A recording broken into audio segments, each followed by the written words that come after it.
Bonjour à tous et bienvenue sur Rêve. Halloween approche à grands pas, l'occasion idéale pour se faire sauter le palpitant à la faveur de quelques frayeurs que peuvent offrir les jeux d'horreur. Les jeux d'horreur dont je vais vous parler ne vous feront pas sauter de votre canapé, ils installeront en vous un sentiment d'inconfort et de malaise, et ce sentiment perdurera bien après vos sessions de jeu. Vous l'aurez compris, nous ne parlerons pas ici de jumpscare ou autres artifices propres aux jeux d'épouvante, mais bien de questionnement de votre propre humanité, de confrontation aux archétypes terrifiants logés au plus profond de votre inconscient. Ces jeux qui vous feront voir une innocente peluche comme le pire de vos cauchemars et une opération à cœur ouvert comme une promenade de santé. Mesdames et messieurs, préparez votre défibrillateur et votre seringue de Valium, car voici les jeux les plus terrifiants que l'esprit humain ait connus. Franbow. Disponible sur Steam, Franbow est un jeu d'aventure creepy en point and click. Qui dit jeu d'aventure dit énigme et puzzle à résoudre, gestion d'inventaire, combinaison d'objets et, dans le cas de celui-ci, impossibilité de mourir. Ouais, dit comme ça ne fait pas très peur. Ceci dit, Franbow est la preuve que le risque de mort n'est pas l'unique chose amenant à la peur. Si je devais résumer ce jeu en un mot, ce serait dément. Sans rire, les thématiques abordées et l'esthétique du jeu feraient presque passer le film The Wall des Pink Floyd pour une production saine d'esprit. Vous incarnez ici Franbow, une fille d'environ 10 ans, qui séjourne dans un hôpital psychiatrique après avoir fait un plan kebab sur ses parents. Ou du moins, c'est ce que pense son entourage. Je ne pourrais pas en dire grand chose, sous peine de vous spoiler. Mais une mécanique très intéressante du jeu est l'usage de pilules de duotine qui transforment radicalement l'environnement, ouvrant de nouveaux accès pour se sortir de situations ou trouver les objets nécessaires à la progression. Autant dire que les effets du duotine sont, comment dire, épouvantables.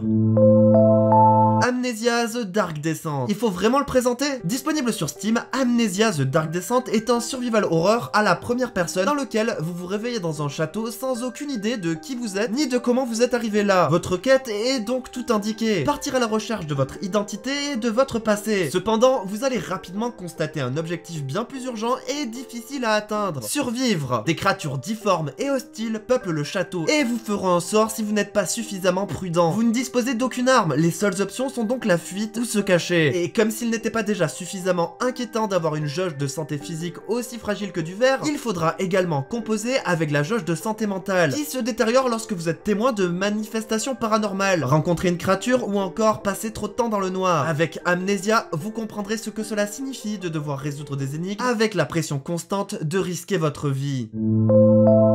Clock Tower. Alors là, on remonte loin en arrière, à l'époque de la Super Famicom. Sorti en 1995 uniquement au Japon, vous en trouverez aisément une version anglaise jouable sur émulateur de nos jours. Clock Tower est un survival horror en point and click dans lequel vous incarnez Jennifer, une des 4 orphelines adoptées par Madame Mary Barrow, qui demeure dans un manoir isolé avec son mari. Après avoir installé les 4 orphelines dans le salon, Madame Barrow sort de la pièce pour aller chercher Monsieur Barrow. Un long moment passe et, ne la voyant pas revenir, Jennifer décide d'aller voir ce qui se trame. À peine sorti du salon, vous entendez un cri déchirant venir de la pièce que vous venez de quitter. Revenant sur vos pas, vous constatez que les autres filles ont disparu et vous vous retrouverez poursuivi par une sorte de nain difforme arborant une énorme paire de ciseaux. Jennifer ne dispose d'aucune arme pour se défendre, à part la fuite. Faites-vous toucher une seule fois par les ciseaux du nain et vous mourrez. Et le petit bonus, c'est que vos choix et actions affecteront la suite des événements, car ce jeu contient en tout 9 fins différentes. Silent Hill n'a qu'à bien se tenir.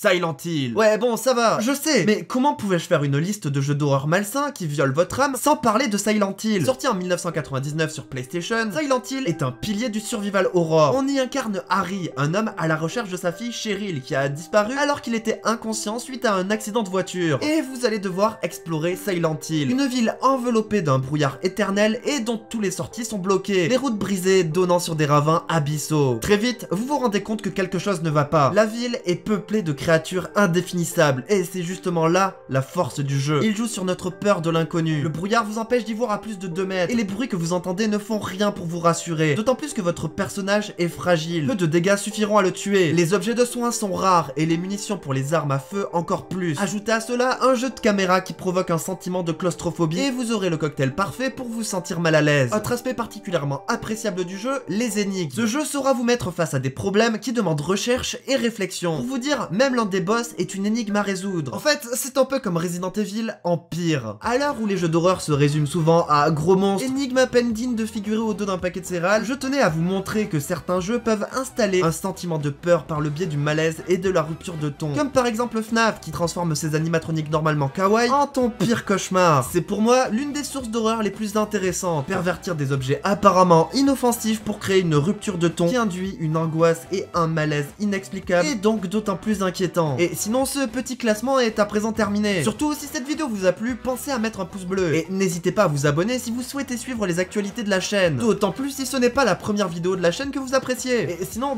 on se retrouve dans une prochaine vidéo.